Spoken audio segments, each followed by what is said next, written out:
کیا جائے، آپ فوری بول اٹھیں گے بابا دو آدمی ہیں، آپ کہیں کہ حقدار ہیں کہ انہیں راضی کیا جائے، ایسے ہی ہے نا، یہی طریقہ عربی کا ہے۔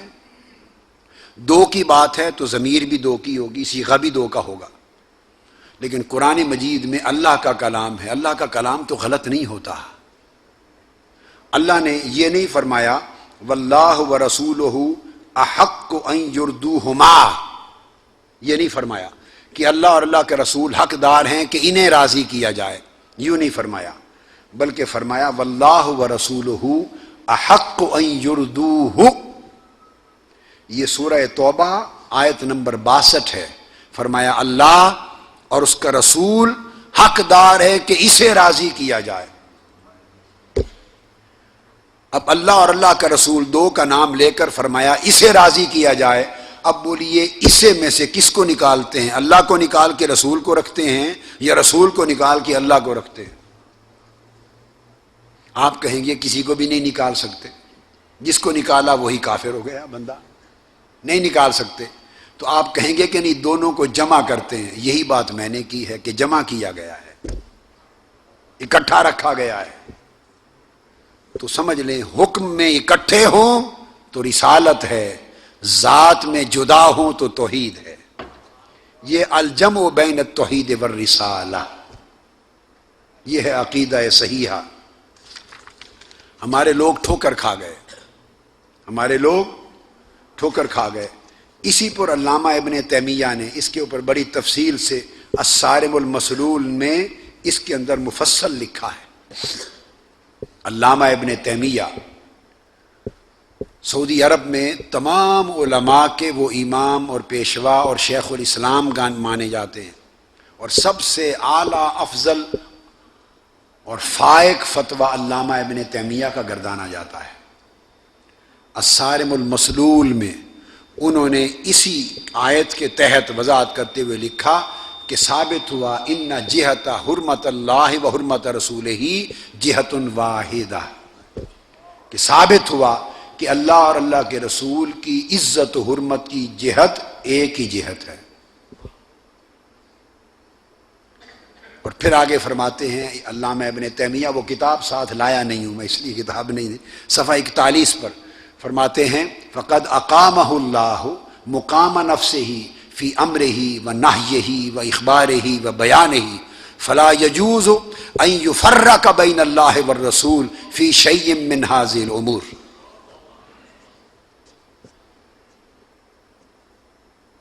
فرماتے ہیں علامہ ابن تیمیہ کہ اللہ تعالیٰ نے حضور علیہ السلام کو اپنی جگہ اپنا قائم مقام بنا دیا ہے۔ یہ میں مولانا احمد رضا خان صاحب اعلی حضرت رحمۃ اللہ تعالی علیہ کی عبارت نہیں سنا رہا ہوں، یہ علامہ ابن تیمیہ کی عبارت ہے۔ لکھتے ہیں کہ اللہ نے حضور علیہ السلام کو اپنا قائم مقام بنا دیا ہے، اپنا نائب اور قائم مقام بنا دیا۔ نائب ہی بھی نہیں فرمایا، اقامہ اللہ مقام نفسہ ہی،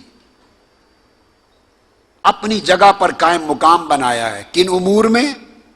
ذات میں، عبادت میں نہیں، معاذ اللہ، عبادت میں اگر ایک کیا تو شرک ہو گیا۔ کن امور میں؟ خبر دینے میں، اعلام دینے میں، حکم دینے میں، منع کرنے میں، نہیں کرنے میں، اطلاع دینے میں، علم میں، نہیں میں، خبر میں، ان تمام امور میں، اختیار میں ایک بنا دیا ہے۔ اور پھر فرمایا کہ ان امور میں سے کسی ایک شے میں بھی اللہ اور اللہ کے رسول کے درمیان فرق کرنا ناجائز ہے۔ اب یہ آپ کو عقیدہ صحیحہ معلوم ہوا کہ فرق ہے بھی اور فرق نہیں بھی ہے۔ بولیے فرق ہے بھی اور فرق نہیں بھی ہے۔ جو لوگ صرف فرق کے پیچھے چل پڑے کہ فرق ہے، وہ بھی ٹھوکر کھا گئے اور گمراہ ہو گئے۔ ایسے علماء اور زعماء اور مفکرین کی کمی نہیں ہے اسلام میں جو صرف اصحاب فرق ہوئے، جو صرف افراد جنہوں نے صرف فرق کیا گمراہ ہو گئے، اور ایسے لوگ بھی ہوئے جنہوں نے غلو کیا اور فرق نظر انداز کر کے صرف جمع کے پیچھے چل پڑے۔ جو فقط جمع کے پیچھے گئے، فرق کی حقیقت سمجھے بغیر وہ شرک کر بیٹھے،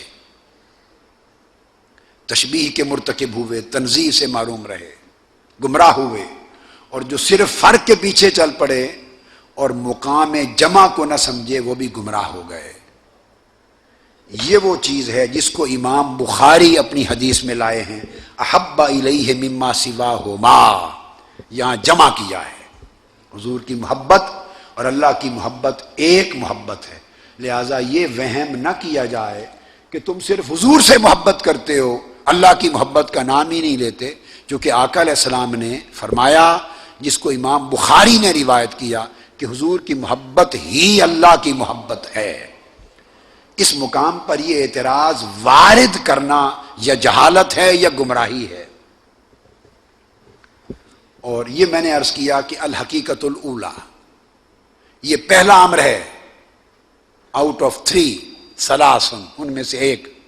پھر فرمایا دوسرا امر، چونکہ فرمایا تھا نا ثلاثن من کن فیہ وجد حلاوت الایمان، 3 حقیقتیں ہیں جن میں یہ پائی گئیں اس کو حلاوت ایمان ملی۔ پہلی یہ ہو گئی کیا کہ اللہ رسول کی محبت کو ایک جانے، فرق نہ کرے، اور اس محبت کو کائنات کی ساری محبتوں پر فائق سمجھے۔ اب اس کے بعد دوسری حقیقت کیا ہے؟ پہلے تو محبت رسول کی غیریت محبت الہی سے ختم کی، محبت رسول محبت الہی سے غیر نہیں ہے، اس کو ختم کیا۔ اب دوسری چیز فرمائی، وَأَن يُحِبَّ الْمَرْءَ لَا يُحِبُّهُ إِلَّا لِلَّهِ۔ اب دوسری حقیقت ایمان کی حلاوت کے لیے فرمائی کہ اللہ اور اللہ کے رسول سے محبت سمجھ گئے کہ وہ ایک حقیقت تھی۔ اب دوسرا امر اور دوسری حقیقت کیا ہے کہ اللہ کے رسول کی محبت کے علاوہ بھی کچھ محبتیں ہیں جن سے اللہ کو محبت ہے۔ وہ اولیاء کی محبت ہے، وہ اہل بیت اطہار کی محبت ہے، وہ صحابہ کرام کی محبت ہے، وہ اولیاء کرام کی اور صالحین کی محبت ہے۔ اور فرمایا کہ دوسری کیا ہے کہ بندہ جب کسی بھی شخص سے محبت کرے، اور سے رسول کی محبت تو شخص کی محبت میں شامل نہیں کی، قربان جائیں، سبحان اللہ، کسی شخص سے محبت کرنا تو رسول کی محبت کو شخص کی محبت کے ذیل میں شامل بولیے نہیں کی۔ تو جب حضور کو المرأہ میں شامل نہیں کیا، شخصیتوں میں شامل نہیں کیا، تو حضور کی محبت میں جتنا کمال اور غلو ہو جائے وہ شخصیت پرستی نہیں آئے گی، کیونکہ المرأہ کو حضور کی محبت سے ہٹ کر حقیقت ثانیہ کے تحت ذکر کیا، اس کو اپنے ساتھ ملا لیا، حضور کی محبت کو اپنی محبت کے ساتھ جوڑ کر ایک کر دیا، تاکہ ادھر شخصیت پرستی کا الزام ہی نہ رہے۔ بہت لوگ ہوئے جنہوں نے تحریروں میں لکھا ہے، زبان سے کہتے ہیں، جب حضور کا ادب کمال کا کریں، محبت کمال کی کریں، تو کہتے ہیں دین میں شخصیت پرستی نہیں ہے۔ ظالمو، جب حضور کی بات ہو تو شخصیت پرستی کا عنوان ہی نہیں بنتا۔ اللہ نے حضور کی ذات کو اپنے حکم کے ساتھ ملا دیا ہے اور شخصیتوں سے نکال لیا ہے۔